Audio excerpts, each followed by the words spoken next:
청자의 추론과 해석. 청자는 화자가 말한 것뿐만 아니라 말하지 않은 의미도 추리하고 해석한다. 그래서 뭐 예를 들면 거기 말한 부분은 둘째 줄 저 끝부분이요. 예를 들면 영희는 예쁘긴 한데 이렇게 말했어요. 영희는 예쁘긴 한데 말한 부분은 어때요? 영희가 예쁘다는 거예요. 자, 근데 이거 들으면 여러분 어때요? 여러분 얘기를 딱 뭐 누구 너는 참 예쁘긴 한데 이런 말 들으면 기분 좋아요, 나빠요? 네, 뒤에 말이 뭔가가 생략되어 있는 거예요, 지금. 뭔가가. 싸가지가 없어, 뭐 등등. 뭐 이런 게. 기분 좋을 리가 없어요. 그러니까 숨겨진 말이 그런 걸 연구를 한다는 거죠. 그래서 말한 것만을 보고 칭찬으로 해석하는 것보다는 말하지 않은 것을 추리하여 칭찬이 아닌 것으로 해석하는 것이 적절해요. 그렇죠. 그러니까 뭐 저기 또 그 좀 나이 많으신 좀 그 주책 어른들은 뭐 이런 말을 해요. 좀 오랜만에 만나가지고 아이고 예전엔 예뻤는데 막 이래요. 그게 인사말이에요. 아이고 예전 예뻤는데. 뭐예요 그러면 그거. 듣는 사람 생각을 안 해요. 그러니까 듣는 사람이 어떻게 해석할지까지 좀 생각을 한다면 그런 말 안 하겠죠. 참 이 한국이 지금 갑과 을관계 막 이런 식으로 막 얘기를 많이 하지만 말하는 게 좀 멀었어요. 아직 문화적이 되려면은 좀 그래서 이렇게 제가 생각하는 거는 국어 시간에 뭐 단어라든지 뭐 이런 거 공부하는 것도 좋지만 좀 말하는 법도 좀 가르치면 좋을 것 같아요. 그래서 그런 게 적어도 기본이라고 생각하면은 험한 말 안 할 거 아니에요. 그런데 지금 말하는 기준이 없는 거예요. 이게 어느 정도 수준이 사람한테 상처를 주고 힘들게 하고 이렇다는 그런 기준이 막 없다 보니까 막 그러는데 그런 게 적어도 좀 그 일반화되고 우리가 좀 이렇게 일반적으로 인식이 되면은 그런 말 하는 사람들을 적어도 좀 배격할 수도 있고 그런 사람도 조심할 수도 있고 그렇게 되는 거죠. 그래서 제가 생각할 때는 좀 더 이렇게 좀 그런 교육이 좀 필요할 것 같다라는 생각을 좀 많이 해요. 자, 다음에 그 저기 1.4.4 보면 화자와 청자의 거리 보시면 세 번째 줄이요. 화자와 청자의 거리에 따라 화자는 무엇을 말하고 말하지 않을 것을 결정하고 이에 따라 담화를 조직한다. 예를 들면 친구에게 본인의 슬픈 가정사를 이야기할 수 있지만 처음 만난 사람한테 그런 이야기를 하기는 어려워요. 이거는 그 왜 그런 거예요? 이 저기 거리 때문에 그런 거죠. 거리가 가까우면 그런 말을 할 수가 있지만 멀면 못하기 때문에 그래서 이제 그런 화자와 청자의 거리 이런 것도 좀 연구를 할 수가 있고요. 화인그런의 연구 영역이었어요 지금까지. 자, 그러면 2번 화인그런의 연구 대상을 볼게요. 연구 대상은 아까 전에 연구 대상의 정의에서로 나왔어요. 직시, 전제와 함의, 대화함축, 화행, 대화구조, 공손, 고아랫줄 이렇게 나와 있는데 하나도 못 알아들으셨는데 지금도 잘 못 알아들으시겠죠? 아까 간단하게 설명을 했습니다만 뭐 그냥 저기 한 학기 내내 할 거니까 뭐 지금 못 알아들으신다고 너무 실망하실 필요 없어요. 지금도 알아들으시면 제가 할 게 없어요. 자, 저기 이거 다음에 보면 2.1 직시부터 볼게요. 자, 직시란 발화 상황과 연결된 연결 요소다. 즉 화맥에 따라서 지시가 달라지는 특성을 가진 것이다. 제가 아까 전에 오늘이라든지 여기라든지 이걸 예를 들어서 얘기했어요. 그러니까 상황에 따라 가리키는 대상이 달라지는 것. 이걸 직시라고 얘기를 했었어요. 그래서 화맥 의존적인 요소라고 할 수 있다. 그렇죠? 화맥에 따라 해석이 가능하니까 화맥 의존적인 요소예요. 자, 2.1.1 직시의 종류 볼까요? 그 아랫줄 보시면은 대화 참여자의 관계를 나타내는 인칭 직시가 있어요. 사람을 가리키는 것. 대화와 시간과의 관계를 나타내는 시간 직시, 시간을 가리키는 것도 있고요. 시간 직시. 대화와 공간과의 관계를 나타내는 장소 직시, 장소에 관련된 것도 있고요. 대화 내에서 언어와의 관계를 나타내는 담화 직시. 그 어떤 저기 대화상에서 어떤 말을 가리킨다든지 뭐 이런 것. 이게 담화 직시예요. 자, 그 다음에 대화와 사회와의 관계를 나타내는 사회 직시. 그 관계를 나타내는 거예요. 사람과의 관계. 이런 것들이 이제 다 직시의 표현들인데 자, 1번 예를 볼게요. 1번의 기억, 인칭 직시, 1인칭, 2인칭, 3인칭, 나, 너 이런 것들 다 인칭 직시예요. 제가 나라고 하는 것과 여러분이 나라고 하는 거는 가리키는 대상이 다르죠. 그렇죠. 이런 것들 인칭 직시. 그래서 저희 아이들한테 우리 어떻게 표현해요? 아빠가 내가 너 좋아하는 아이스크림 사올게 이렇게 말하네요. 아빠가 현지 좋아하는 아이스크림 사올게 이렇게 말해요. 왜 그래요? 아이들이 나라는 개념이 자기를 가리킨다는 생각밖에 못해요. 나라는 게 아빠를 가리킨다는 생각을 못해요. 그러니까 그게 어려운 거예요. 어려우니까 그걸 배려해가지고 이렇게 설명하는 거거든요. 그래서 그런 직시 이런 것들도 상당히 여러분들은 쉽게 사용하지만 고급 개념이다. 이렇게 말할 수가 있어요. 자, 다음에 그 뒤은 시간 직시, 입력시 나 지금 여기에 있다. 수신시 너 지금 이 메모를 보고 있지? 메모를 남겼어요. 거기다 메모를 남겼는데 메모를 남긴 게 나 지금 여기에 있다. 라고 써놨으면은 그 지금이 언제를 얘기하는 거예요? 지금이 이것도 그 저기 수신시 같은데. 아니 저 입력시죠, 입력시. 그렇죠. 그 사람이 쓴 시간 아니에요. 나 지금 여기 있다라고 하는 것은. 그렇죠. 쓴 시간이고 그 다음에 너 지금 이 메모를 보고 있지? 라고 그렇게 메모에 남겨놨으면 그 지금은 언제를 가리키는 거예요? 그거는 그 사람이 읽는 시간, 수신시를 가리키는 거죠. 그렇죠. 그러니까 같은 지금이라도 지금 가리키는 시간이 다르다는 거예요. 자, 다음에 그 지금이라는 단어는 같이 쓰지만 가리키는 시간이 다르다. 자, 다음에 디귿 장소 직시 볼게요. 거리, 이, 그, 저 같은 경우에 방향, 앞뒤, 위치, 댁 뭐 이런 거. 자, 이, 그, 저 같은 경우에 이가 뭐고 그가 뭐고 저가 뭐예요? 영어의 this, that 같은 경우는 this는 가까운 거고 that은 먼 거죠. 거리에 따른 차이인데 이, 그, 저는 이가 가장 가깝고 그가 다음에 멀고 저가 가장 멀고 그런 거예요. 그럼 한 1m 떨어져 있어요. 그러면 그거는 그예요, 저예요? 한 1.5m 떨어져 있어요. 그예요, 저예요, 이거는. 50cm 떨어져 있으면 이예요, 그예요, 저예요. 저는 아닐 거고 이예요, 그예요. 이는 거리상의 개념이 아니에요. 이그저는 거리상의 개념이 아니고 한국어 같은 경우에는 화자와 청자의 개념이에요. 화자한테 가까우면 뭐예요? 이예요. 이거. 청자한테 가까우면 뭐예요? 그거예요. 그거. 그 다음에 화청자 둘 다한테서 멀면 뭐예요? 저거예요. 저거. 그런 뜻이에요. 그래서 이그저가. 그래서 괜히 막 한 80cm 떨어져 있다고 헷갈려하지 말아라. 이그저는 화청자에 관련된 개념이에요. 그런 것도 그래서 역시 그 장소 직시. 제가 이거라고 얘기하는 것과 여러분이 이거라고 하는 것은 당연히 다르겠죠. 그렇죠. 그러니까 이거 장소 직시예요. 이것도. 자, 다음에 담화 직시, 종 담화 직시 체계. 이거 뭐 가리키는 단어를 어떤 가리키는 뭐 이런 거를 얘기를 하는 거예요. 자, 이거는 뭐 뒤에 이제 저 직시에 들어가서 설명할 거고요.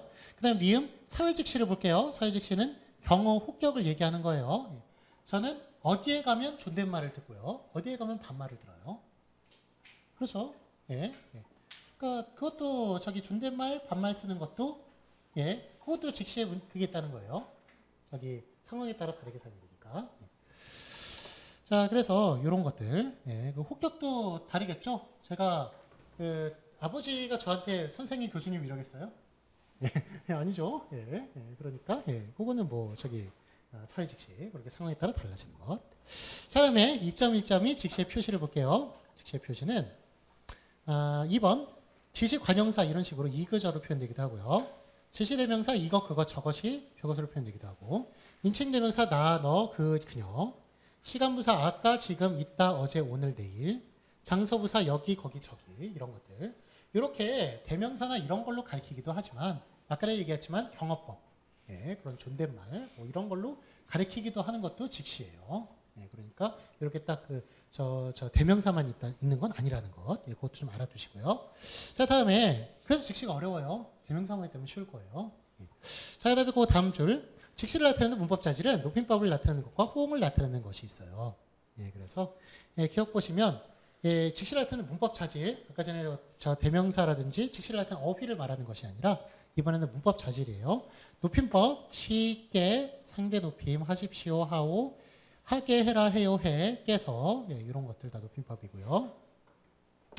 역시 여기 혹시 합쇼체로 저기 한국 학생 중에요. 합쇼체로 배웠어요? 하십시오체로 배웠어요? 그런 거 배운 적 없어요? 혹시? 우리가 상대 높임에 6등급이 있잖아요. 6등급이 있는데 제일 최고 등급 합쇼체로 배우셨어요? 하십시오체로 배우셨어요? 합쇼체로 배우셨어요? 그래요? 교육과정이 바뀌어서 달라진 줄 알았더니 요즘 하십시오체로 하여간 교육부에서는 그렇게 밀고 있나 봐요. 근데 하십시오체로 계속 배우셨네요. 그러니까 그 상대 높임의 6가지 등급이죠. 하십시오, 하오, 하게, 해라, 해요, 해. 이거는 6가지 등급. 이런 게 하여간 그 사람에 따라 다르게 표현되고 같은 사람이라도 또 다르게 또 상황에 따라 다르게 가르칠 수 있어요. 그렇기 때문에 이런 것도 직시 표현 들어가고 거고요. 그다음에 호응, 약속화행은 약속화행이 뭐가 있어요? 여기 약속이라는 게 약속, 명령, 청유가 나오는데요.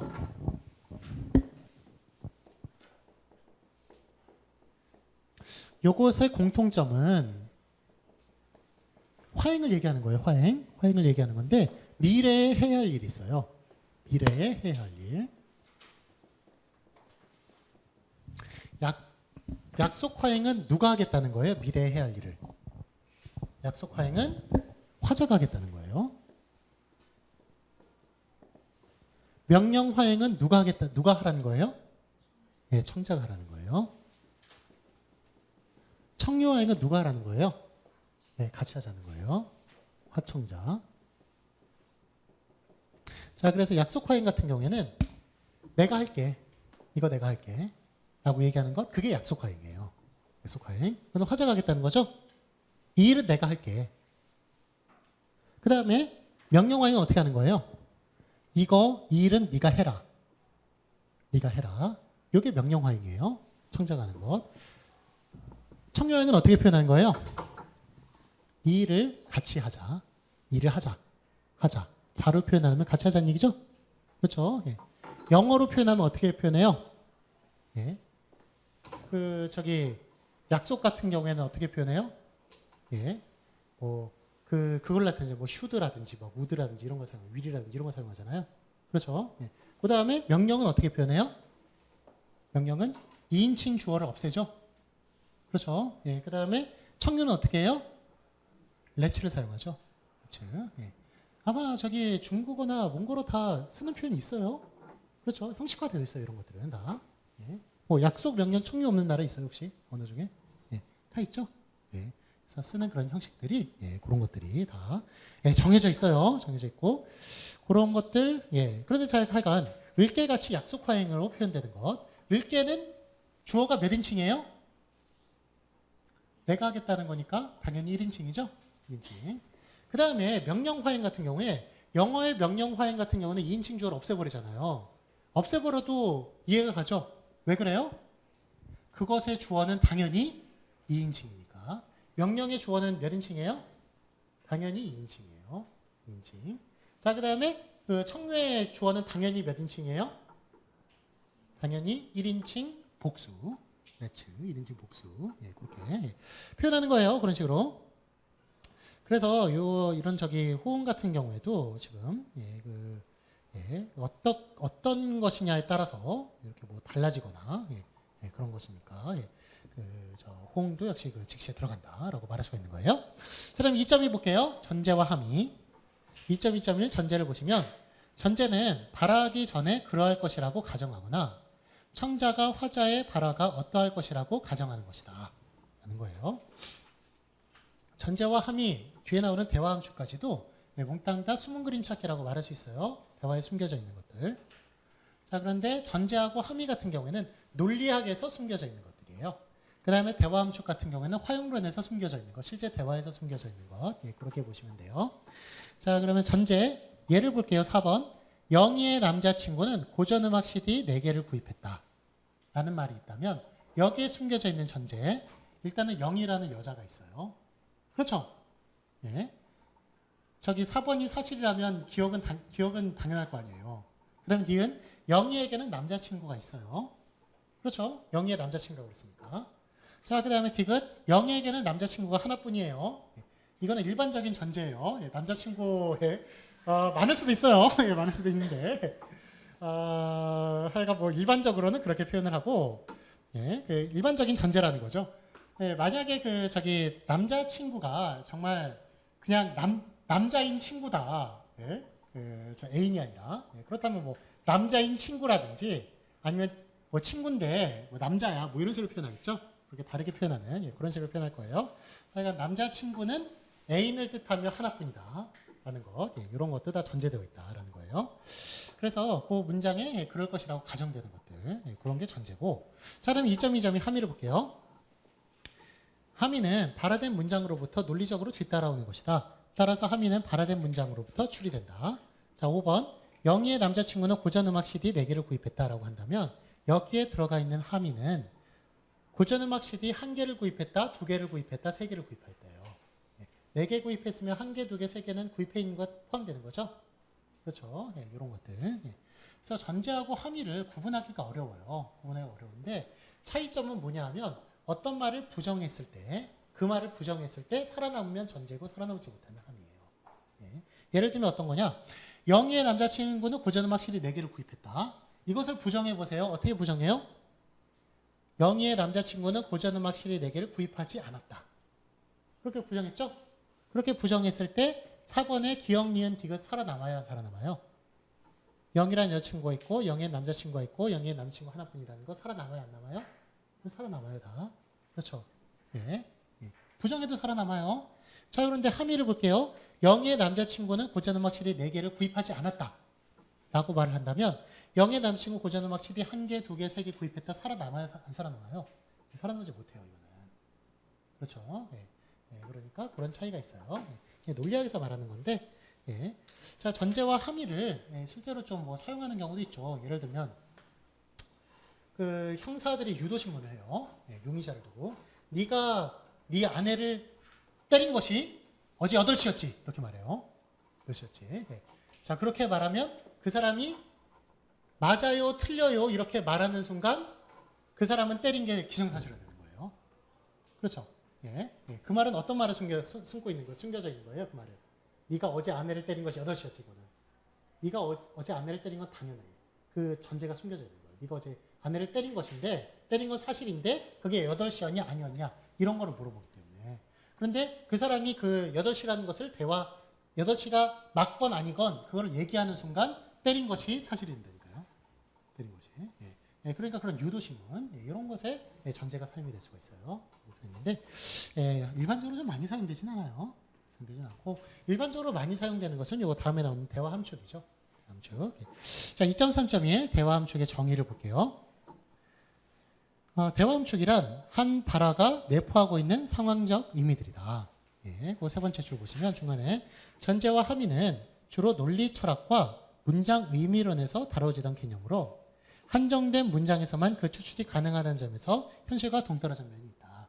그래서 저기 전제와 함의 같은 경우는 논리학에서만 좀 다뤄지는 개념이고 반면에 함축은 실제 상황이 바탕이 된 발화에서 추출이 가능하기 때문에 현실과 부합한다. 대화 함축은 줄여서 함축이라고 표현하기도 해요. 그래서 실제 그 현실에서 가져온 것이다. 예를 들면 6번의 기억 식사하셨어요? 라는 말 있어요. 그 저기 중국어의 인사가 좀 한국 욕 비슷해가지고 그래서 뭐 하긴 하는데 하여간 식사하셨어요? 라고 말을 하면 저도 어렸을 때 식사하셨어요? 이렇게 이게 좀 인사하는 말이거든요. 이 말을 들으면 내가 어떻게 대답할지를 모르겠더라고요. 그때는 아마 좀 인사말로 해서 인정을 좀 덜 받았나 봐요, 아마. 그래가지고 막 어찌할 줄은 모르겠어요. 그냥 형식적으로 이렇게 묻는 건데 정말 물어보는 줄 알고. 뭐 구체적으로 뭐 먹었는지까지 대답해야 되는지 막 그런 걸 얘기해야 되는 것 같아서 그랬었는데 하여간 뭐 인사말로 사용되는 것. 식사하셨다는 게 진짜 식사인지 물어보는 게 아니에요. 안녕하세요. 이거 같은 말이에요. 같은 말이고. 자, 다음에 니은 커피 한 잔 하실까요? 라는 말. 이 말은 어때요 지금 저기? 저기 저는 커피가 싫은데요. 커피 싫은데요. 이렇게 말하면 어때요? 이러면 기회를 놓치는 거죠. 혹시 데이트 신청일 수도 있는데 이게 그러니까 커피를 약간 저기 뭐 좋아하든 안 좋아하든 차를 마셔도 괜찮다는 얘기예요. 약간 시간을 같이 가자는 얘기인데. 자, 그다음에 디귿 좀 실내에서 덥지 않니? 좀 덥지 않니? 이렇게 얘기해요. 무슨 얘기예요? 창문을 열든지 뭐 에어컨을 틀든지 그래달라는 얘기죠. 그럼 눈치가 되게 빨라야 돼요. 그러니까 아까 들었더니 여자친구와 남자친구에게 저 옷 예쁘지 않니? 라고 물어봤을 때 재빨리 캐치하고 하여간 뭐 사주면 좀 관계가 좀 호전될 수 있고 그렇다는 거죠. 자, 그래서 하여간 기억은 그 식사를 했느냐는 의미 외에 인사말로 사용이 되고요. 그래서 한국어하고 중국어 인사말이 아마 그 한국어도 중국어의 영향을 받았는지 아니면 사회가 좀 변해서 그런지 모르겠어요. 그 식사하셨는 말이 인사말이 되는 거 보면은 안녕하세요라는 말이 무슨 뜻이에요? 원래 그게 밤새 안녕하셨냐는 뜻이에요. 그러니까 밤새 한국에서는 죽을 일이 많았다는 거예요. 예, 주의 많고. 예. 한국이 역사를 통해서 1000번의 침략을 받았다고 그러잖아요. 예. 전쟁도 많이 치렀고 고생이 많았어요. 그래가지고 밤새 죽지 않았느냐는 게 인사말이에요. 한국에서는. 예, 죽지 않았냐. 예. 중국 같은 경우에는 식사가 중요한 것 같아요. 식사하셨냐? 식사를 챙겨 먹었냐? 이 말이 중요한 것 같아요. 예, 그래서 식사하셨냐는 게 인사말이 됐고. 그래서 안녕하세요 대신 식사하셨어요가 인사말이 되는 것을 보니까 한국 사회도 그나마 좀 이제 예, 좀 안정된 사회가 된 것 같아요. 예, 죽지 않아도 되는 사회, 예, 그런 사회 좀 된 것 같기도 하고. 하여간 뭐 그런 이제 약간 인사말을 사용되는지 그런 것 외에 담겨져 있는 것 뜻 외에 다른 것이 들어가 있는지 이런 거를 잘 캐치해야 된다는 거죠. 그런 거를 연구해야 된다. 그래서 저기 6 니은 같은 경우에는 이제 커피 한잔 하자 대화하자는 의미고 6 디귿 같은 경우에는 에어컨을 창문을 열어달라든지 에어컨을 켜달라든지 그런 얘기고 6 리을 같은 경우에는 저 옷을 갖고 싶으니 저 옷을 사달라 그런 의미가 되고요. 자, 다음 2.3.2 볼게요. 함축의 구분을 볼게요. 함축을 구분하는 데에는 협조의 원리가 기본이 돼요. 협력의 원칙이란 대화에 당신이 기여하는 몫을 그 당시 대화의 목적에 의해 필요한 만큼만 하라는 것이다. 라고 얘기 나오는데 여기 저 7번에 그라이스의 협력의 원칙이 나와요. 1번부터 4번까지 나오는데 만약에 여러분이 허용론을 배웠다면 1번부터 4번은 외우고 있어야 돼요. 요거는 가장 핵심적인 규칙이에요. 허용론에서. 요 네 가지 이제 그라이스라는 사람이 요 네 가지 대화 경률을 얘기했어요. 이 대화의 경률이라고 하는 것은 우리가 대화를 하기 전에 미리 약속하고 들어간다는 거예요. 첫 번째 경률이 뭐냐면 질의 경률이에요. 질의 경률은 진실된 기여가 되도록 노력하라. 특히 거짓이라고 믿는 것은 말하지 마라. 적절한 증거가 없는 것은 말하지 말라. 이게 질의 경률이에요. 그래서 우리가 사기꾼 좋아해요, 싫어해요? 사기꾼 좋아하는 사람 있어요, 혹시? 사기꾼? 사기꾼 왜 싫어해요? 대화의 경률을 어기고 있어요. 거짓이라고 믿는 것을 말하고 있어요, 그 사람은. 그렇죠? 자, 그 다음에 허풍쟁이 어때요? 귀여운 허풍쟁이도 있습니다만 완전 뻥치는 사람 있죠. 뻥치는 사람. 그런 사람 좋아해요? 싫어해요? 막 50개 했는데 막 1000개 했다고 뻥치고 막 그런 사람. 그런 사람 별로 좋아하지 않아요. 그 사람 왜 좋아하지 않아요? 역시 대화의 경륜을 어기고 있어요. 그게 니은이에요. 적절한 증거가 없는 것을 말하지 마라. 증거가 없는 걸 말해요. 막 있지도 않은 거를 막 UFO가 있다고 말하고 막. UFO 믿어요, 안 믿어요? 참 잘. 하지만 UFO가 있다고 말하는 것은 적절한 증거가 있는 것을 말하지 않았기 때문에 질의 경률에서는 어긋나는 거예요. 믿고 안 믿고는 하여간 둘째 문제고. 저기 뻥 치는 거 있죠? 그러니까 뻥 친다는 말이 뻥이 뭐예요? 뻥튀기를 말하는 거예요. 뻥튀기. 뻥 치지 마. 그러니까 뻥튀기를 만든다는 얘기예요. 요만한 쌀알을 넣어가지고 이만큼 만들어 버리잖아요. 그러니까 뻥 친다는 말은 완전히 있는 사실을 거짓말로 얘기한다는 뜻이 아니라 조금 있는 사실을 크게 부풀려서 말한다는 뜻이에요. 그래서 엄밀하게 말하면 거짓말하다와 뻥치다라는 것은 의미가 달라요. 뭐 뻥치는 것도 거짓말은 거짓말이죠. 사실을 다르게 말했으니까 거짓말은 거짓말 속에 포함이 되지만 하여간 뻥친다는 것은 허풍을 얘기하는 그런 데만 사용할 수 있는 말이에요, 원래는. 근데 뭐 거짓말로 다 포함시키죠, 요즘은. 하지만 정확히 엄밀한 말하면 그런 뜻이고요. 자, 다음에 2.3.2 함축의 구분을 다음에 미안합니다. 2번 양의 경률을 볼게요. 양의 경률은 A, 진행되는 대화 목적을 위해 필요한 만큼만 정보를 제공하라.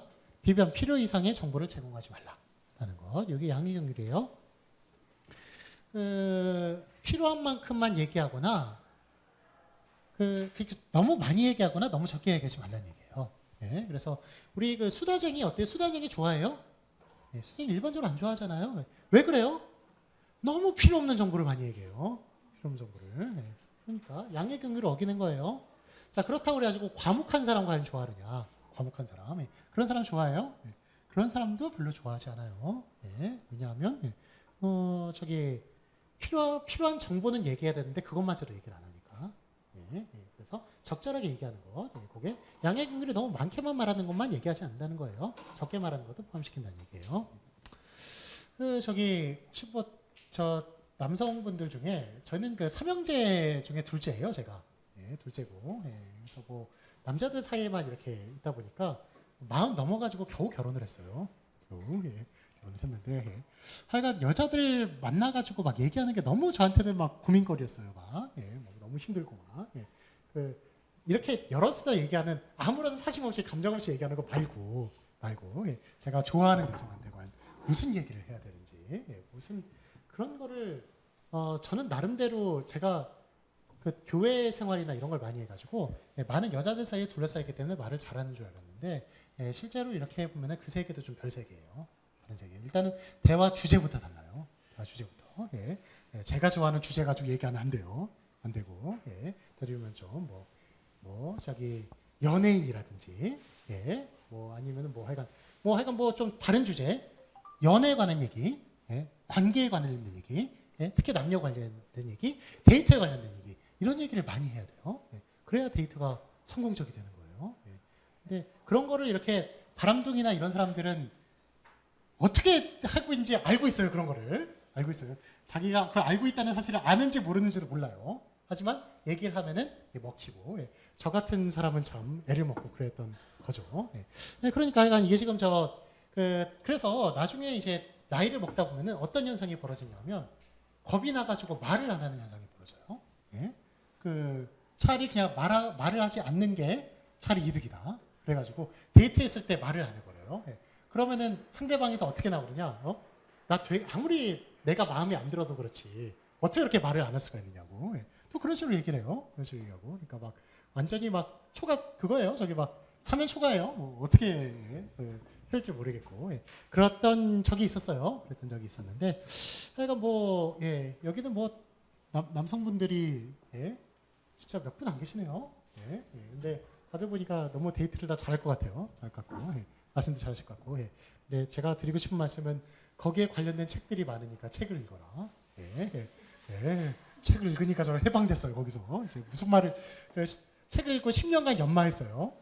참 연마하기 부끄럽습니다만 연마했더니 그나마 좀 나아졌는데 하여간 뭐 남성이건 여성이건 여성도 마찬가지일 거예요. 아마 여성도 남성하고 무슨 얘기해야 할지 그러면 하여간 뭐 그런 게 데이트에 관련된 게 남성용만 있는 게 아니라 여성용도 있어요. 있으니까 책 한번 찾아보세요. 찾아보시면 그런 게 진짜 도움을 많이 주더라고요. 그래서 뭐 하여간 여러분이 좋아하시는 그런 이성이 만났을 때 놓치면 안 되잖아요. 어떻게든 그런 사람들은 이제 잡아야 되니까. 자, 다음에 3번 관련성의 경유를 볼게요. 관련성을 챙겨라. 동문서답하지 말라는 얘기예요. 동문서답하는 사람 좋아해요, 싫어해요? 안 좋아하시죠? 뭐 이런 걸 물어봤는데 전혀 딴소리하고 막 그런 사람들. 그런 사람들 역시 대화의 경유를 어기고 있기 때문에 좋아하지 않는 거예요. 자, 그러면 4번 태도의 경유를 볼게요. 명료해라. 특히 A. 모호성을 피해라. B번 중의성을 피해라. C번 간결해라. D번 조리 있게 해라. 짧게 말하라는 건데 이것도 지금 소항목이 4개나 있어요. A. 모호성, 중의성. B번 중의성 얘기하는데 모호성과 중의성. 중의성은 다른 말로 하면은 애매성이에요. 애매성. 애매하다, 모호하다를 구별하라고 보통 사용해요. 그야말로 애매모호하게 사용해요. 두 개의 의미가 달라요. 애매성은 어떤 거예요? 애매성은 중의적인 것 때문에 헷갈리는 거예요. 둘 다 헷갈리는 것 같다는 것에 공통점이 있어요. 공통점이 있는데 애매한 것은 중의성이기 때문에 헷갈린다는 거예요. 그래서 예를 들어서 뭐 예쁜 엄마와 딸 이러면 엄마만 예쁘다는 건지 엄마 딸 둘 다 예쁘다는 건지 알 수가 없어요. 이런 거 중의성. 그렇죠? 뭐 저기 사과라는 말을 했을 때 내가 그 사람한테 미안하다는 한 것인지 먹는 사과를 얘기하는 것인지 이런 것 때문에 헷갈리는 게 애매성이에요. 다른 말은 중의성이에요. 모호성은 뭐냐 하면 모호성은 기준이 불분명한 거예요. 기준 불분명한 것. 여기 통통한 사람 손들어 보세요. 움찔움찔하죠. 막. 통통한 사람. 제가 지금 어때요? 여러분 손들기가 애매하잖아요. 모호하잖아요. 그렇죠. 기준이 불명한 거예요. 대머리가 과연 완전히 다 까져야 대머리인지 여기까지가 대머리인지 뭐 앞이 까져야 대머리. 무한도전에서 보면 박명수 보고 대머리라고 막 그래요. 대머리라고 그러는데 뭐 박명수도 그렇게 완전히 머리가 다 까진 건 아닌데 대머리라고 부르고 그런 거 보면은 대머리란 말도 상당히 기준이 불분명한 거죠. 그렇죠. 그러니까 그런 경우가 모호성이에요. 모호성. 기준이 불분명해가지고 헷갈리는 경우. 예. 자, 그래서 우리가 말을 할 때 모호하게 말하지 말아라. 기준 분명하게 말을 해라. 불분명하게 말하지 말아라. 분명하게 말해라. 그 얘기예요. 그 다음에 B번 중의성을 피해라. 즉 애매하게 말하지 말아라. 예. 중의적으로 말하지 말아라. 뜻이고. 그 다음에 C번 간결해라. 예. 중언부언하지 말아라. 그 말이에요. 이거는 했던 말 또 하고 하는 경우 있죠. 또 하고 하는 경우. 예. 그런 말 하지 말아라. 예. 어르신들 보면 했던 말 또 하고 그랬잖아요. 예. 여러분 그 부모님들하고 최고의 갈등. 예. 계속된 잔소리, 예. 반복된 잔소리. 예. 그거. 예. 그래서 여러분들이 부모님을 그런 면에서 좀 언짢아하는 이유가 뭐예요? 예. 그게 바로 태도의 경계를 어겨서 그런 거예요, 부모님이. 예. 했던 말 또 하고 그러시니까. 예. 간결하를 어기고 있어요. 다음에 D번 조리 있게 말해라. 예. 순서대로 말하라는 거예요. 조리 있게 말하는 것은. 예. 순서가 무슨 순서가 있어요? 말하는데. 시간적인 순서도 있고 공간적인 순서도 있을 수 있고요. 예. 그런 거는 이제 일반적이지만 논리적인 순서가 있죠. 논리적인 순서. 예. 그래서 논리성에 관련된 게 뭐가 있어요? 논리성. 논리학에 보면은 귀납법과 연역법이 있죠. 귀납법, 연역법. 예.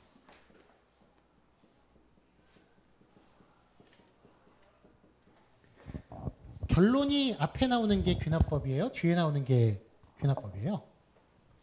예, 결론하고 관계없어요.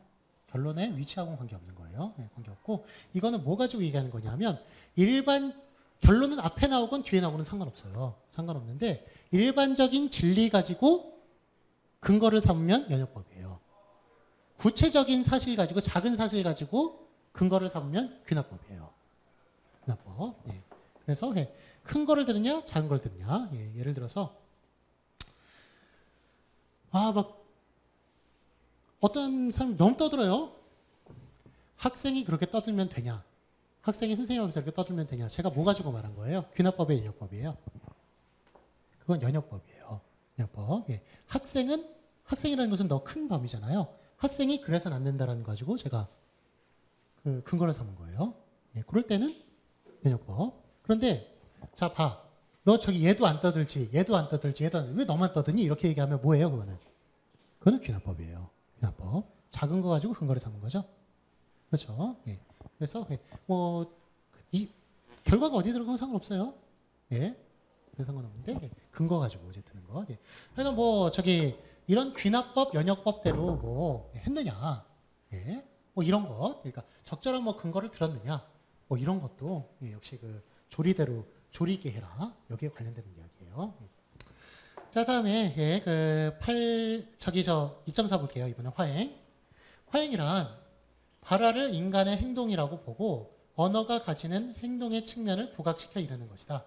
수행동사가 명시된 수행문을 명시적 수행문이라고 하고 문장의 유형을 통하여 수행되는 화행을 암시적 수행문이라고 하여 구별된다. 자, 화행 아까 전에 대화행위라고 그래가지고 줄여서 화행이라고 얘기한다고 그랬어요. 화행이라고 하는 것은 대화가 행동의 측면을 가진다는 거예요. 창문 좀 열어줄래? 라고 얘기하면은 창문을 열어달라는 제가 요청의 힘을 가지고 있는 거예요. 이것은 이렇습니다. 라고 얘기하면 제가 그것을 주장하는 그런 힘을 가지고 있어요. 그렇죠? 그래서 판사가 15년형을 선고합니다. 땅땅땅 때리면은 그거는 그 사람 15년 감옥에 살아야 돼요. 그렇죠? 그런 힘을 가지고 우리가 말하는 게 다 힘이라는 거예요. 어떤 행동을 한다는 거예요. 그게 바로 화행이에요. 화행. 그래서 그 화행에 들어가는 거는 명령이라든지 청유라든지 약속이라든지 아까 얘기했던 거 저기 또 진술이라든지 이런 것들이 들어가요. 자, 그러면 화행의 특성. 그런데 그 화행이 명시적으로 나타나는 경우도 있고 숨어서 나타나는 경우도 있어요. 그거는 좀 이따 예를 들어서 이제 설명할 텐데 일단은 첫째부터 읽어볼게요. 화행의 특성은 다음과 같다. 첫째, 화행을 나타내는 특정 문장의 형식이 있다. 특정 문장의 형식이. 진술문은 어떤 형식이 있어요? 한국에서 그랬습니다죠. 다 씁니다. 그 다음에 의문문은 어떤 형식이 있어요? 은가, 을가 이런 형식 있죠? 은가. 그 다음에 명령문은 어떤 형식이 있어요? 어라, 해라. 제안문, 청료문은 어떤 형식이 있어요? 뭐하자 그런 형식 있죠? 이런 것들이 특정 문장 형식이에요. 근데 이런 특정 문장 형식을 사용했어도 예, 숨겨져 있다고 표현해요. 숨겨져 있다고. 그래서 암시적 수행문 해석해요. 명시적 수행문은 어떤 거냐? 둘째, 수행 동사의사로 나타난다. 이게 명시적 수행문이에요. 8번의 예들. 김영식 씨를 우리 재단의 총무이사로 임명합니다. 예, 임명한다는 것은 어떤 화행을 가지고 있는 거예요? 임명 화행을 가지고 있는 거예요. 예. 강의 시간에 늦지 않을 것을 약속합니다. 이건 어떤 화행을 가지고 있어요? 약속 화행을 가지고 있어요. 저는 순이를 대표로 보내는 것을 반대합니다. 어떤 화행? 반대 화행. 무단추인자는 연번에 처할 것을 경고합니다. 경고 화행. 이런 식으로 이렇게 실제적인 그런 그 수행에 힘이 들어가 있는 수행 동사를 사용해 가지고 나타내는 것. 이런 거를 수행 동사를 통해서 나타낸 명시적 수행문이라고 그러는 거예요. 겉으로 드러난 수행문. 예, 그렇게 얘기해요. 자, 그래서 그렇게 두 가지로 나누고요. 자, 그다음에 셋째를 볼게요. 셋째, 간접적으로도 화행이 수행된다. 간접 화행은 기본적 문장 유형이 기본적 기능과 다른 기능을 하는 것이다. 이번에 이제 간접 화행을 다뤄볼게요. 간접 화행이라고 하는 것은 우리가 나타내려는 화행과는 다른 형식을 빌리는 거예요. 좀 실제로 많이 사용해요. 우리가 부탁하기 미안하니까 야, 창문 열어! 이렇게 얘기하면 무식한 사람이에요. 예, 어떻게 얘기해요? 창문 좀 열어줄래? 내지는 좀 덥지 않니? 막 이런 식으로 얘기하죠. 예, 좀 더 그렇게 그러니까 더 간접적으로 얘기했을 때 그거를 잘 이해하는 그런 문화가 더 저는 높은 수준의 문화라고 생각해요. 예, 직접적으로 노골적으로 막 얘기하고 예, 막 쌍욕을 해대고 막 이런 문화보다도 예, 간접적으로 얘기를 했을 때 예, 그거를 간접적으로 얘기하는 사람도 많고 그걸 잘 알아들을 수 있는 사람도 많은 예, 그런 문화가 저는 좀 고급 문화라고 생각을 하는데 예. 그러니까 간접 화행이 이제 그런 거예요. 예. 형식 다른 형식을 사용하는 거. 9번 바깥 날씨가 꽤 쌀쌀하군 이렇게 말해요. 예. 이거 자 니은에 나는 너에게 바깥 날씨가 쌀쌀하다는 사실을 진술한다. 이 뜻일 수도 있어요. 뜻일 수도 있는데 되게 나는 너에게 창문을 닫으라고 요구한다. 이런 뜻으로 얘기했을 때가 간접 화행인 거예요. 예. 9번의 기억은 디귿으로 얘기했을 때가 간접 화행이에요. 간접 화행들. 예. 간접 화행의 예들이 뭐가 있어요? 예. 예들. 군대에서 군대 지금 거의 안 가셨으니까 예. 이해하실지 모르겠지만 조교가 군인들한테 그렇게 해요. 자, 뜁니다. 빨리 뜁니다. 이래요. 훈련병들한테. 뜁니다. 빨리 뜁니다. 예. 어디 토끼가 뜁니다. 이런 얘기 아니에요. 예. 뜁니다. 자기가 뛴다는 얘기 아니에요. 뜁니다. 이렇게 얘기하면 어떻게 해야 돼요? 훈련병들은 뛰어야 돼요. 예. 자, 빨리 뛰어! 이렇게 얘기하는 게 아니에요. 뜁니다. 빨리 뜁니다. 이렇게 얘기해요. 진술로서 명령을 얘기하고 있어요. 예. 그런 식이에요. 그런 식. 예. 예. 아까 창문 좀 열어줄래? 이런 것들. 그거는 창문 좀 열어줄래는 어때요? 그거는 의문문이에요. 그렇죠? 창문 열어줄 수 있는 능력이 되느냐 이런 걸 물어보는 거거든요.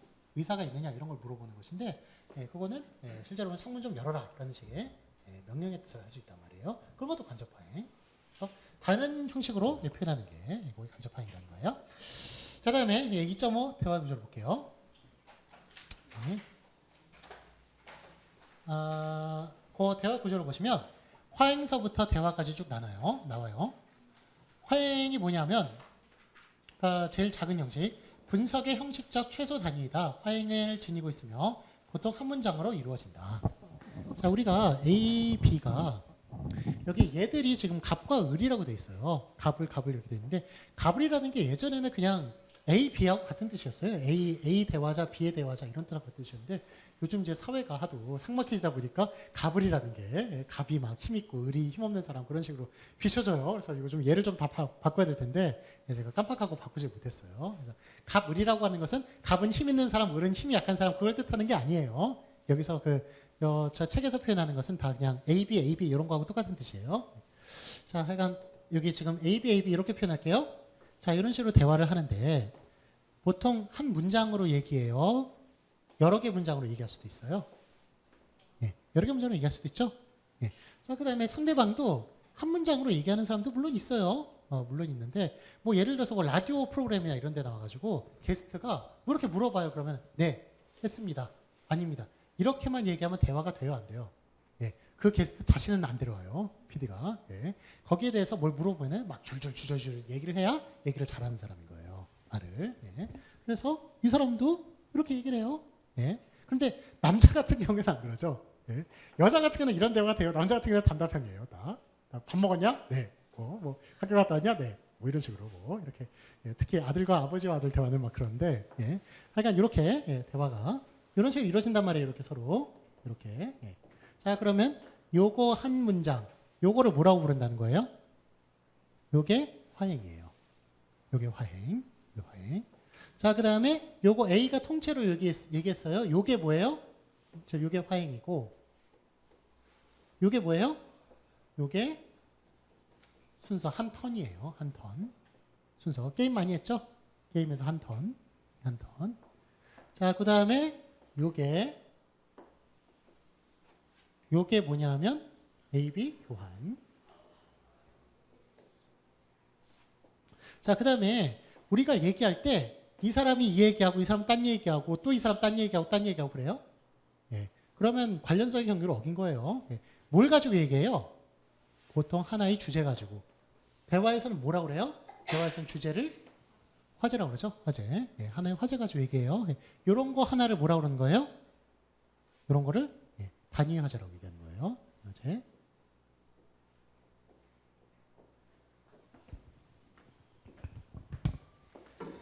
자, 그 다음에 기능 단계는 뭐냐면 우리가 말할 때 보면은 글을 쓸 때 서론, 본론, 결론이 있듯이 말할 때도 시작, 중간, 끝이 있어요. 그렇죠? 무턱대고 대화를 시작하는 사람은 없을 거예요. 예.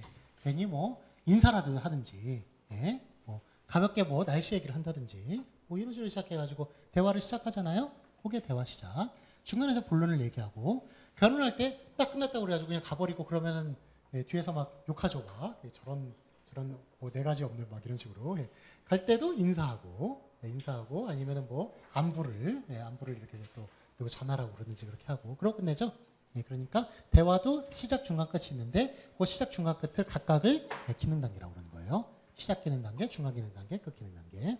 자, 그 다음에 그거 다 모여가지고 시작, 중간, 끝까지 다 모은 게 뭐예요? 그게 대화. 대화. 예. 그래서 예, 뭐 이제 화행서부터 대화까지 어떤 건지 아시겠죠? 예. 자, 그러면 예. 거기 그 얘들만 한번 볼게요. 화행의 얘는 갑, 철수가 왔어. 여기 한 문장. 자, 순서는 얘가 갑, 철수가 왔어. 그런데 철수 얼굴에 멍이 들어 있었어. 자, 그 다음에 교환. 갑이 철수가 왔어. 그런데 철수 얼굴에 멍이 들어 있었어. 그랬더니 을이 무슨 일 있었대? 그 다음에 단위화제. 갑 철수가 왔어. 그런데 철수 얼굴에 멍이 들어 있었어. 무슨 일 있었대? 걷다가 전봇대에 부딪힐 때 그랬구나 조심하지 않고. 예. 여기에 하나의 주제 가지고 얘기하는 것.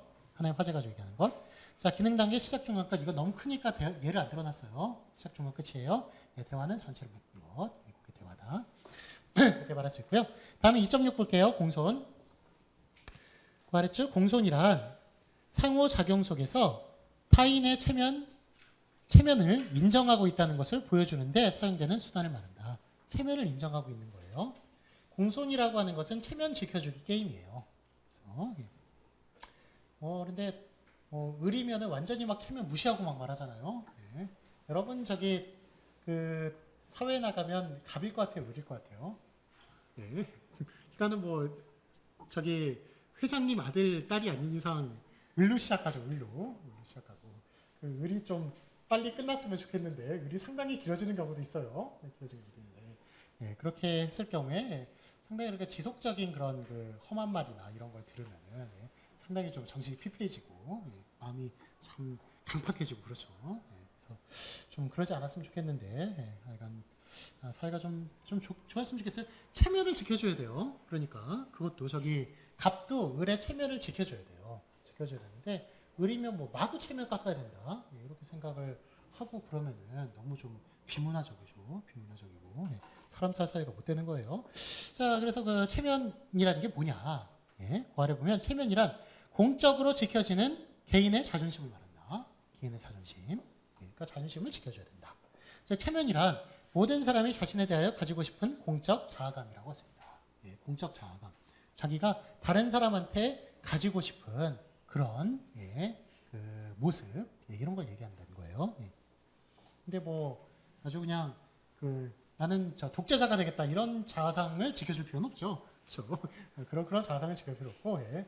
아주 그 최소한의 그러니까 좀 그런 예, 그 인간으로서 받아야 할 그런 모습들 그런 거를 예, 지키고 싶은 그런 욕망 그런 거를 이제 체면이라고 얘기하는 거예요. 자, 그 다음 줄 보시면은 다음 단락 첫 번째 줄 체면에는 적극적인 체면과 소극적인 체면이 있어요. 두 가지 종류로 나누는데 적극적인 체면은 독립적인 주체로서 자신의 신분을 인정받고자 하는 욕구예요.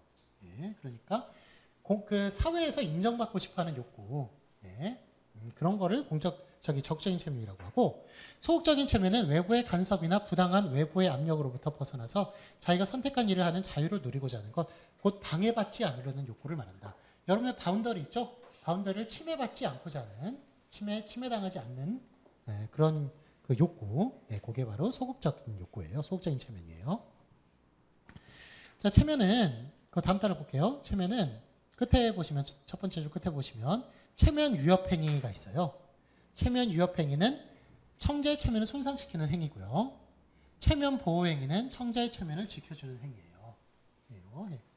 그 젊었을 때는 여러분 저도 그래요. 젊었을 때 좀 개념이 없잖아요. 어떤 데 가면은 기분이 좋기도 하고 어떤 데 기분이 나쁘기도 해요. 그렇죠? 예. 예. 기분 나쁜 사람 피하세요. 피하세요. 예. 끝까지 여러분 기분 나쁘게 할 사람이에요. 예. 예. 왜냐하면 이제 나이 들면 알게 되는 게 있어요. 나이 들면 저 사람이 내 체면을 깎아먹고 이런 것 때문에 내가 기분이 나쁘구나 하는 거를 나이 들면 알아요. 예. 근데 젊었을 때 몰래 기분 좋고 막 웃고 막 술 마시고 그러면 기분 잘 있어요. 계속 그 자리 있고 막 여러분이 막 씹히고 막 그러는 것도 그냥 즐겁게 있고 막 그래요. 그렇지만 나중에 생각해 보면 이제 알게 될 거예요. 그게 왜 그랬는지. 그러니까 뭐 그런 것들. 그래서 체면 위협 행위를 하는 사람들이 있어요. 그래서 그런 사람들이 즐거워요. 아주 그런 거 가지고 농담도 잘하고 즐거워요. 즐겁지만 나중에 이제 지내보면은 그 사람 옆에 친구들이 다 떨어져 나가 있는 거를 40, 50대 되면 느끼게 될 거예요. 자, 다음에 보시면 물론 이제 갑으로 태어나서 갑으로 죽을 사람들은 안 그래도 돼요. 그렇지만 다음에 체면 보호 행위는 청자의 체면을 지켜주는 행위다. 청자의 보호 행위는 청자의 체면을 지켜주는. 그러니까 청자 보호 행위를 해주는 사람, 배려하는 사람들이 또 있어요.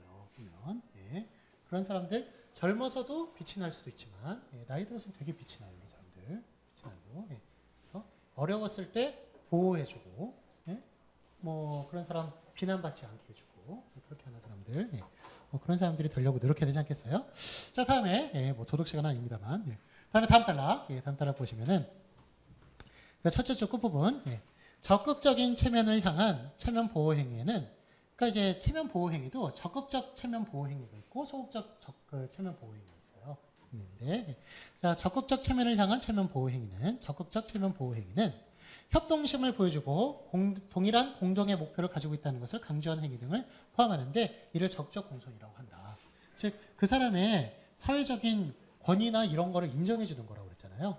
인정해 주는 거니까 우리 모임에 끼게 하고 너는 우리 멤버야. 이렇게 얘기해 주는 것. 그 사람이 뭐 옛날에 무한도전에서 길이 막 사고 막 길이 웃기지 않고 막 그렇다고 하더라도 그 무한도전 사람들이 끝까지 보호해 주잖아요. 그래도 나가겠다 그러면 나가지 마라. 너도 우리 멤버다. 라고 지켜주고 그거 체면 보호행위예요. 보호행위 지켜주는 거예요.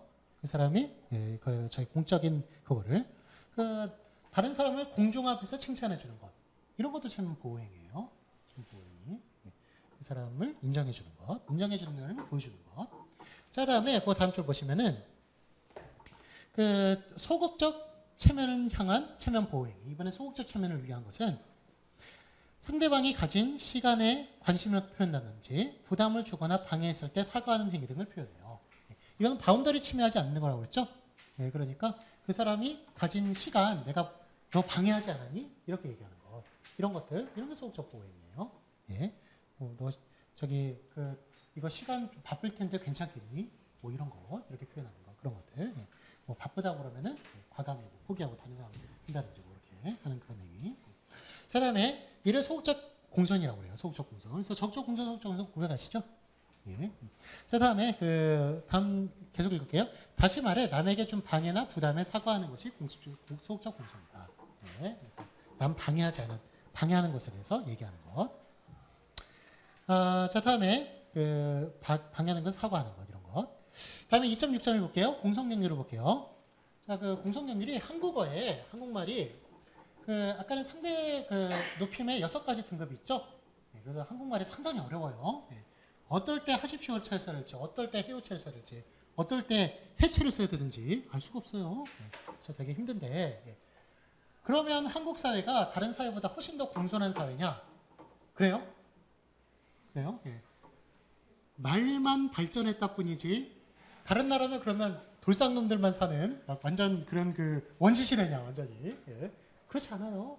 다른데 공소는 이런 식으로 지킨단 말이에요. 여기저기 10페이지처럼 10번처럼. 한국에서는 말만 그렇게 어려울 뿐이지 높이 저기 공손이나 이런 거는 다른 나라도 다 있다는 거예요. 다 있어요. 그러면 공손의 원리. 자, 지금 10번에 제 리치의 공손 경률이 나오는데 이 공손 원리가 나오는데 요게 화용론을 배웠으면 두 번째로 중요한 원칙이에요. 아까는 첫 번째로 중요한 원칙은 대화의 경륜이라고 그랬죠? 두 번째로 중요한 거. 이거는 그거예요. 이거는 뭐죠? 선택. 아까는 필수. 아까는 외우는 거 필수. 이거는 선택. 이것도 외워두시면 여러분 아마 앞으로 이제 오랜 시간 사실 텐데 아마 사실 때 아마 유용하실 것 같아요. 어떤 게 사람들이 공손하다고 생각하느냐. 어떤 거를. 자, 1번 재치의 경륜이에요. 1번에 1번. 다른 사람에게 주는 부담은 최소화해라. 부담을 최소화하고 다른 사람의 이익은 최대화해라. 이익을 최대화하고 여기 1번에 1번, 2번, 2번에 1번, 2번, 2번에 3번에 1번, 2번 이렇게 작게 1번, 2번은 써져 있죠? 요 1번, 2번은 1번이 소극적 공손이에요. 소극적 공손 전략. 2번이 적극적 공손 전략이에요. 이 2번이. 그래서 1번, 2번은 다른 점인데 그래서 소극적 공손 전략은 바운더리 지켜주는 거라고 했죠? 1번 다른 사람에게 주는 부담은 최소화해라. 바운더리 지켜주는 거죠. 그 다음에 2번 다른 사람의 이익은 최대화해라. 이익 최대화하는 건 이거는 바운더리하고 관계없는 문제예요. 더 사회적인 측면을 얘기해 주는 거예요. 그래서 적극적 공손이라고 할 수가 있고요. 자, 그럼 2번 관용 경률. 자신의 이익은 최소화하고요. 자신의 손해는 최대화하는 거예요. 근데 이런 거 어때요? 자기의 이익을 최대화하고 남의 이익은 최소화시키는 사람은 어때요? 공손한 사람이라고 생각하세요, 그 사람? 공손한 사람 아니죠. 그 사람 싸가지 없는 사람이잖아요. 나쁜 사람이잖아요. 그렇죠? 공손한 사람 아니에요. 자, 1번도 마찬가지예요. 부담을 최대화하는 사람이 있어요, 아주. 내가 하는 말이면 당연히 해야지, 네가. 막 완전 권위로 꽉 차가지고 그런 사람. 그런 사람 공손한 사람 아니에요. 이거. 자, 그다음에 3번 칭찬 경률 1번. 다른 사람에 대한 비난은 최소화하고 다른 사람에 대한 칭찬은 최대화하고요. 비난 최소화, 칭찬 최대화. 자, 그다음에 4번 겸양 경률. 자신에 대한 칭찬은 최소화하고 자신에 대한 비난은 최대화하고. 어떤 사람은 막 입만 열면 자기 자랑해요. 입만 열면. 그런 사람 여러분 공손하다고 생각하시지 않으시죠? 그렇죠? 공손하지 않아요. 자, 다음에 겸손은 겸양해야죠. 겸양. 그 다음에 5번 동의경률. 1번 자신과 다른 사람 사이의 의견 차이는 최소화하고요.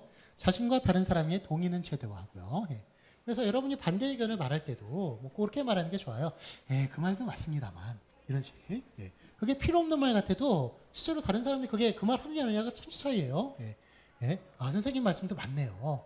맞는데 저는 이렇게 생각을 해요. 이런 식으로. 이런 식으로 얘기하는 거.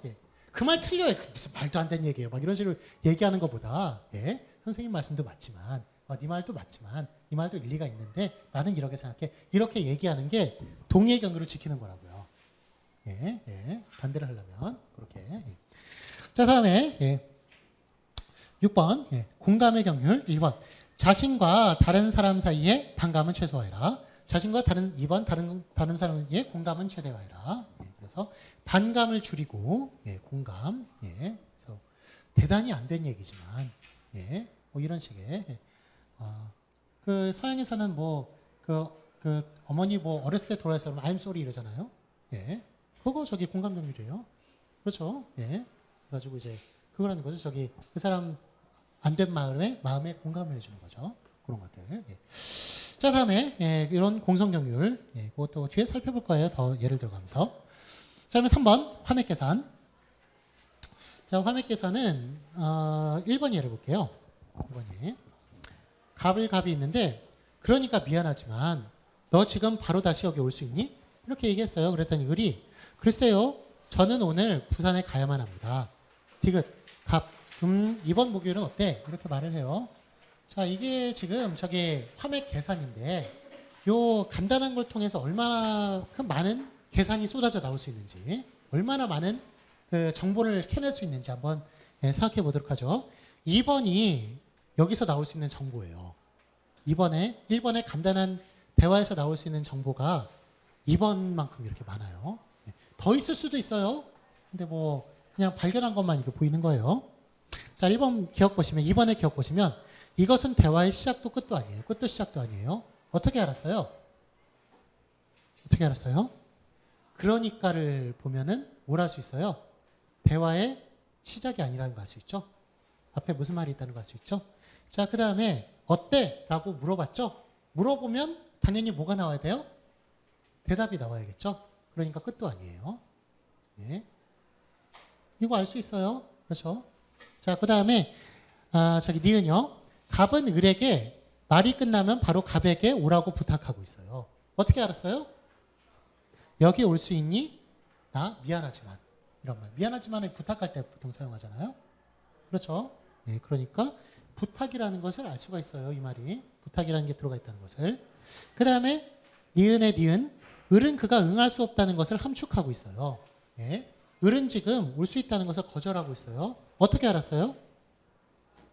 어떻게 알았어요, 여러분? 네. 글쎄요 때문에 알았죠? 글쎄요. 네. 글쎄요는 보통 거절할 때 그러잖아요. 글쎄요. 네. 다음에 디귿이요. 지금 2번에 니은에 디귿하고 있는 거예요. 갑은 다른 때라도 오라는 부탁을 하고 있어요. 어떻게 알았어요? 2번 목요일은 어때? 이거 보고 알았죠? 그렇죠. 네. 자, 그 다음에 디귿 볼게요. 갑은 부탁을 할 때 기억. 갑은 을이 지금 오기를 원해야 돼요. 네. 오기를 원하지도 않는데 지금 올 수 있니? 이렇게 말하면 뭐예요? 네. 이거 거짓말을 하거나 농담을 하는 거예요. 그렇죠? 네. 자, 그 다음에 니은. 갑은 을이 올 수 있다고 생각해야 돼요. 갑은 을이 이미 여기에 없다고 생각해야 돼요. 여기에 있는데 여기 올 수 있니? 이런 뭐예요? 이건 미쳤거나 농담하는 거예요. 그렇죠? 네. 자, 그 다음에 리을. 갑은 을이 허락하든지 아니면 거절할 것이라는 것을 기대해야 돼요. 만약 을이 허락한다면 갑은 을이 올 것을 기대할 거예요. 그 다음에 미음. 갑의 부탁은 을이 올 수 있는 동기라고 생각해야 돼요. 갑이 얘기하지도 않는데 우리 오겠어요? 그렇죠. 예, 그러니까 갑은 이렇게 얘기를 해야 상대방이 한다는 것을 알 수 있다는 거예요. 보통 그러니까 너무 이렇게 또 문화적인 사회를 너무 추구를 해가지고 여러분이 말을 안 했는데 저절로 움직일 거라고 막 생각하는 사람들이 있어요. 예, 예. 그런 경우 그게 돼요? 예. 말하지 않고는 거의 이루어지는 게 없어요. 그러니까 근데 너무 이렇게 노골적으로 이렇게 부탁을 하고 그러다 보니까 나중에는 막 부탁하거나 이런 용기를 막 잃어버리는 거죠. 그래가지고 저절로 알아서 하겠지 이런 생각이 막 들게끔 하는데, 그러니까 말하는 법을 조심스럽게 잘 부탁하는 법을 입에 익혀가지고 부탁도 잘하고 말해가지고 여러분 원하는 걸 이룰 수 있는 또 그런 사람이 또 되어야겠어요. 그러니까 갑의 부탁은 을이 올 수 있는 동기예요. 부탁하지 않으면 움직이지 않아요. 자, 다음에 릴 기억. 갑은 을이 자신이 어디 있는지 알고 있다고 가정해요. 어떻게 알았어요, 이거? 예. 갑은 을이 갑이 어디 있는지 알고 있다고 생각해요. 어떻게 알았어요? 이거 어떻게 알았어요? 1번 중에 뭘 보고 알았어요? 예. 여기를 보고 알았죠, 여기. 예. 을이 갑이 어디 있는지 모른다면 여기 놀이터에 좀 올래? 여기 무슨 사무실에 올래? 이렇게 말했겠죠. 예. 여기라고 말하는 거 갑이 알고 있다는 거예요. 그렇죠? 예. 자, 그 다음에 리을의 니은. 갑과 을은 같은 장소에 있지 않아요. 어떻게 알았어요? 지금 이게 무슨 일반적인 대화예요? 전화 통화예요? 전화 통화예요, 지금. 가까이 있는데 올 수 있니? 이렇게 물론 말할 수도 있겠지만 좀 일반적이진 않죠. 예. 뭘 보고 알았어요? 그럼 같은 장소에 있지 않다는 걸. 예. 오다 보고 알았죠. 오다. 예. 오다라는 게 무슨 뜻이에요? 오다라는 것은 화자한테 가까이 오는 게 오는 거예요. 그렇죠. 예. 지금 여기 올 수 있니? 라고 말하는 거. 예. 그러니까 지금 멀리 떨어져 있다는 걸 같은 장소에 있지 않다는 걸 알 수 있는 거예요. 지금 오다 보고 한 거예요, 지금. 예. 자, 그 다음에 가다라는 게 무슨 뜻이에요? 가다. 예. 가다라는 것은 화자에서 멀리 떨어지는 게 가다예요. 기본적인 뜻이. 오다라는 것은 화자한테 가까워지는 게 오다고. 예. 자, 그 다음에 티귿. 갑을 모두 부산에 있지 않아요. 어떻게 알았어요? 이거 어떻게 알았어요? 예.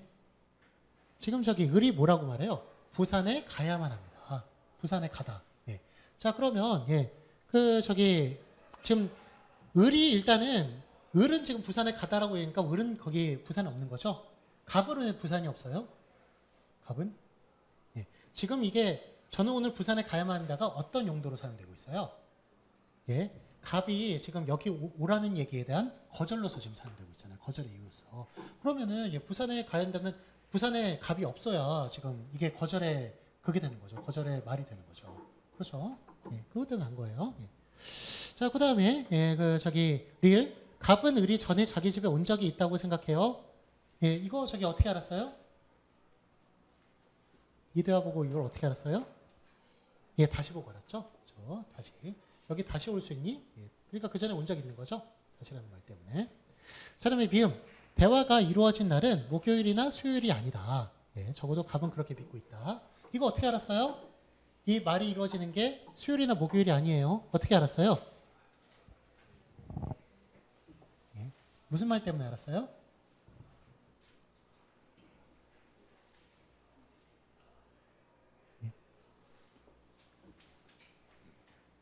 만약에 수요일이라면 뭐라고 표현해야 돼요? 수요일이었으면.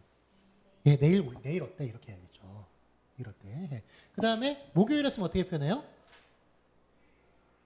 오늘 저녁에 어때? 뭐 이렇게 표현했겠죠. 예, 오늘, 예, 저녁에 어때? 뭐 이런 식으로. 예. 그러니까 수요일, 목요일 아니니까 지금 이렇게 표현한 거잖아요. 그렇죠. 예. 자, 그 다음에, 어제는 당연히 아니겠죠. 예, 금요일은 당연히 아니겠죠. 예. 다음에 비읍 갑은 을보다 사회적 지위가 높다고 갑과 을에 의해 인식되고 있다. 이건 어떻게 알았어요? 예, 존댓말 사용하고 있죠. 존댓말 사용하고 있고. 예. 그 다음에 을이 저라고 표현하고 있어요. 자기를 겸양하고 있어요. 예, 이런 거 봤을 때. 예. 그러니까 이런 것들 뭐 더 캐낼 수 있을 거예요. 그런데 일반적으로 이렇게 기억에서부터 뒤까지 알 수 있는 정보가 이렇단 말이에요. 예. 이걸 컴퓨터가 다 알아내야 돼요. 그래야 인공지능이 가능한 거예요. 그런데 인공지능보다 인간이 훨씬 더 우수한 이유죠, 이런 게. 예, 이런 거를 다, 이런 짧은 대화 보고도 다 캐치를 할 수가 있으니까요. 예. 그러니까 이런 게 좀, 이런 걸 또 꼬아가지고, 이런 걸 또 빌미 삼아가지고 또 다음 대화가 이어지고 그럴 수도 있잖아요. 그럴 수도 있는데 컴퓨터는 그걸 모르고 있단 말이에요. 이게 여기서 연결이 안 된단 말이에요. 안 되니까. 예. 인간 할 수가 있어요, 그런데. 자, 저기 쭉 아래 볼까요? 그 아래 단락 보시면 두 번째 단락. 지금 설명한 부분을 다 지금 글로 써놓은 거예요. 글이 이렇게 길어요. 저 두 번째 단락의 끝의 두 번째 줄 끝부분 추론은 체계적이다. 추론은 체계적이다. 그리고 추론은 똑같은 방법으로 해석자에 의해 나타내질 수 있다. 예. 그래서 추론이 지금 갑이 따르게 말하고 우리 따르게 말하고 지금 그리고 우리가 1번의 해석을 우리 지금 같이 했잖아요. 똑같이. 예. 누구는 다르게 해석하고 이 사람은 다르게 해석하고 그렇지 않아요. 예. 해석은 일반적이에요. 일반적이고 체계적이에요. 예. 그러니까 연구할 가치가 있는 거예요. 자, 다음에 사람마다 다 다르면 연구를 못 하죠, 그거를. 예. 예. 자, 다음에 다음 단락 보시면 첫 번째 줄 추론이 없으면 대화는 이해될 수 없어요. 그렇죠. 예. 추론이 있어야 올바른 대화가 이해될 수 있는 거예요. 자, 그 다음에 그 단락의 세 번째 줄 중앙 부분 계속해서 그러한 발화 양상이 주어졌을 때 문제가 되고 있는 추론을 야기시키는 규칙적인 원칙을 밝힐 수 있을 것이다. 예, 예, 그래서 이런 게 반복이 될 때 우리는 여기에서 추론을 규칙화해가지고 꺼낼 수 있다는 거예요. 여러분은 나이가 더 많으면 많을수록 이런 추론 규칙을 훨씬 더 많이 습득하게 될 거예요. 예, 여러분들 모르는 사이에. 자, 다음에 다음에 3.1 추론 2기억 이것은 대화의 끝도 시작도 아니다. 예. 이거 어떻게 알았어요? 그 두 번째 단락. 우리 다 했던 거예요. 두 번째 단락 두 번째 줄. 여보세요 같은 대화를 시작하는 표시가 없어요. 표시가 없고요.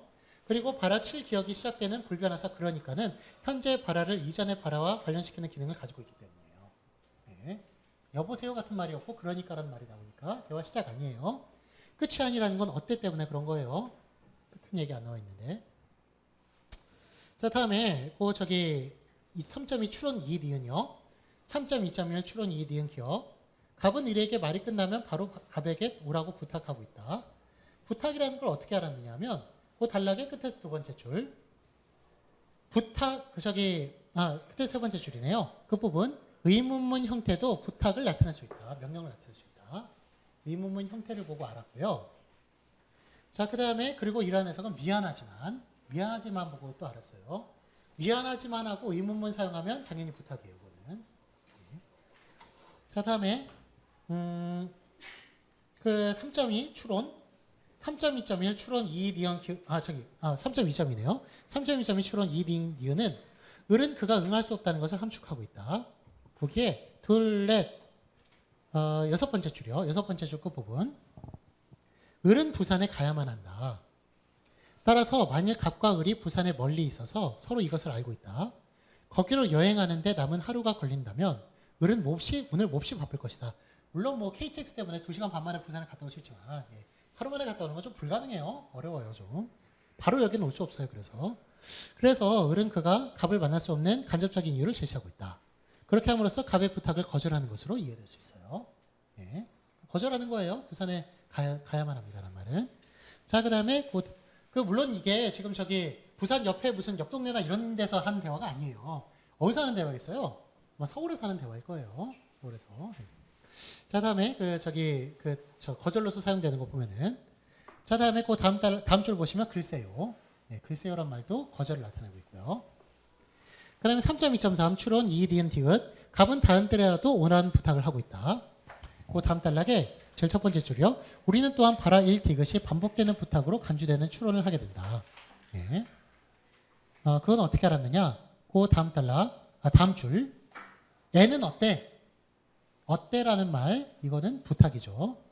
부탁이고, 그 다음에 반복되는 건 어떻게 알았느냐? 애는 어때예요? 애는 어때? 두 번째 줄에 애는 어때? 그래, 네 번째 줄에 누군가가 무엇을 한다는 마지막 말은 을이 갑에게 가는 것과 관련이 있으므로 그것이 바로 갑이 의도하는 것이며 뜻하는 것으로 받아들일 수 있다. 여기서 우리는 은연중에 다음과 같은 가정, 즉 주제 일관성에 대한 가정에 의존하고 있는 것이다. 반복된다는 걸 어떻게 알았냐면 지금 그건 어때? 이번 목요일은 어때? 라는 말이거든요. 어때는 어떻다는 거예요. 이번 목요일에 다시 여기 오는 건 어때? 이 말이죠. 근데 어때가 다시 똑같은 걸 부탁을 한다는 사실은 뭐 때문에 알게 됐다고요? 여기 일관성의 가정 때문에. 우리가 보통 다른 말을 안 하고 그거를 대체되는 동사를 사용한다면 앞에 말을 가리킨다는 거죠. 앞에 말하고 같은 것을 사용한다는 그런 의존성을 가지고 일관성을 가지고 있기 때문에. 다음에 3.3요. 추론 2 디귿. 기역서부터 시호까지 몽땅 다 어떤 거냐면 그 아랫단락의 네 번째 줄이요. 성실성 또는 협력에 대한 일반적 가정에 의해서만이 행위로부터 화자의 믿음과 의도를 추론할 수 있다. 만약 그리 올 수 없다는 것을 갑이 미리 알고 있다면 그는 기만적이다.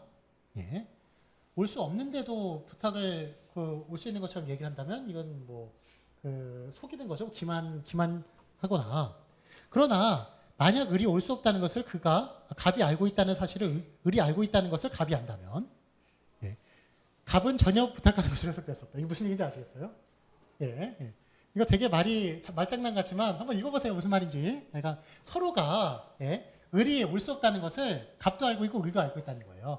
그럴 때 이런 말을 했다면 그건 뭐예요? 그건 농담이에요. 농담. 너 뻔히 올 수 있는지 알면서 여기 올 수 있니? 이렇게 얘기하는 거. 그거는 농담으로 받아줄 수 있다는 거예요. 자, 다음에 3.4 추론 2리을 3.4.1 추론 2리을 기억. 갑은 을이 자신이 어디 있는지를 알고 있다고 가정한다. 요거는 어떻게 알았어요? 그 아랫줄 여기라는 단어는 갑이 말을 할 당시에 있었던 장소를 가리키므로 여기 때문에 알게 됐어요. 그 다음에 2.4.2 추론 2리을 니은 갑과 을은 같은 장소에 있잖아요. 그 아랫줄 끝부분. 왜냐하면 오다라는 단어는 말할 당시 청자의 위치를 향한 동작을 가리키기 때문이에요. 다음에 오다 때문에 알게 됐어요. 3.4.3 추론 2, 1, 2를 디귿. 갑을 모두 부산에 있지 않다. 그 아래 두 번째 줄 중앙 부분. 여기서 가다는 말하는 시간에 화자가 있는 곳으로부터 멀어짐을 뜻한다. 우리는 갑이 부산에 없음에 대해서도 안다. 왜냐하면 만약 갑이 부산에 있으면 을이 거기에 간다는 주장은 을이 오늘 갑에게 가지 못하는 것에 대한 변명이 될 수 없기 때문이다. 예, 그 밑줄을 그으시고 지금 거절의 뜻으로 사용하고 있기 때문에 예, 갑도 그 을도 부산에 없다는 얘기라는 거예요. 그다음에 갑도 부산에 없다는 얘기라는 거예요. 3.4.4 추론 2일 리을 갑은 을이 전에 자기 집에 온 적이 있다고 생각한다. 예, 뭐 때문에 그래요? 다시 가는 거기 때문에. 그 다음에 3.5 추론 2 미음 대화가 이루어진 날은 목요일이나 수요일이 아니다. 위에서 네 번째 줄이요. 이번 목요일은 화자가 말하고 있는 그 주의 목요일을 뜻한다. 그러나 목요일의 이번 주 목요일은 활용적인 약정에 의해서 이번 목요일이라고 말할 수 없어요. 대신에 우리는 오늘이라고 말해야 돼요. 마찬가지로 수요일에 이번 목요일이라고 말할 수 없어요. 왜냐하면 내일이라고 말해야 되기 때문이에요. 그래서 3.6 추론 2 비읍 갈은 을보다 사회적 지위가 높다고 갑과 을에 의해서 인식되고 있다. 곱하를 아래줄에 이것은 저와 하십시오체에 기반을 두고 있어요. 예. 자 그러면 여기 문제 한번 풀어볼까요? 학습평가 있죠? 예전에 이거 가지고 그 수업을 한 적이 있어서 제가 사이버 대학에서 수업을 한 적이 있어요. 그래가지고 학습평가도 있어요. 있으니까 예. 한번 그냥 재미삼아 풀어서 재미도 없겠지만 예. 이런 거 좀 재밌는 느끼는 분은 정말 공부 정말 잘하는 사람일 거예요. 1번 예. 화용론에 대한 설명과 관계없는 것은 1번 화용론은 직시, 함축, 전제, 대화 행위 그리고 대화 구조 양상에 대한 연구이다. 맞죠? 예. 그 다음에 2번 화용론은 실제 상황에서 언어 사용자들의 의미 전달을 위해 언어를 어떻게 사용하는지에 대해 연구하는 학문이라고 할 수 있다. 어때요? 상황 연구하는 거 맞아요. 3번 언어 사용자, 시간, 장소, 앞선 담화와 같은 맥락은 화용론 연구에서 배제하였다. 맞아요? 네, 이거 넣어요. 3번 틀렸어요. 그 다음에 4번 각 언어 공동체는 문화적 특성과 관련되는 언어 사용 규칙이 있다. 맞아요? 예, 알라를 천행하면 지냅니다. 예, 그 말 있었어요. 예, 그러니까 3번 답은. 그 다음에 2번 화용론 연구 대상에 대한 설명으로 틀린 것은 1번 직시는 화맥에 따라서 표현이 달라지는 특성을 가진 것으로 화맥 의존적인 요소라고 할 수 있어요. 예, 그렇죠? 예, 직시는 직시의 정의를 적어놨고요. 2번 그라이스의 협조의 원리에서 지뢰 경률이란 대화에 당신이 기여하는 몫을 필요한 만큼만 제공하라는 것이다. 맞아요? 예, 틀려요. 예, 이거는 무슨 경률이에요? 양의 경률이에요. 양의 경률. 필요한 만큼 제공해라. 지뢰 경률은 거짓말하지 말아라, 뻥치지 말아라 그거예요. 그 다음에 3번 화행이란 발화를 인간의 행동으로 보고 행동이라고 보고 언어가 가지는 행동의 측면을 부각시켜 이르는 것이다. 맞아요. 4번 단위화제는 한 화제를 공유하는 것으로 하나 이상의 교환으로 구성된다. 예, 맞아요. 이거 단위화제 이거였죠? 이거 단위화제 예. 하나 이상의 교환이죠? 이게 그냥 하나의 화제 가지고 말하는 거죠. 맞아요. 그러니까 자 다음에 3번 다음 대화의 화맥을 계산하는 것으로 틀린 것은 갑. 그러니까 미안하지만 너 지금 바로 다시 여기 올 수 있니? 라고 말하는 것. 예. 글쎄요. 아까 전에 했던 거예요. 자 1번 그러니까를 보면 대화의 끝이 아니라는 것을 알 수 있다. 맞아요? 예, 대화의 시작이 아니라는 걸 알 수 있죠. 그렇죠? 그러니까 1번이 아니고요. 2번 미안하지만 보면 갑의 화행이 명령이라는 것을 알 수 있다. 예, 맞고요. 3번 부산의 가다를 보면은 갑과 을 모두 부산에 있지 않다는 것을 알 수 있고요. 맞고요. 4번 이번 목요일은 오늘이 수요일이 아님을 알 수 있어요. 그렇죠? 예. 자, 수고 많으셨습니다. 안녕히 가세요.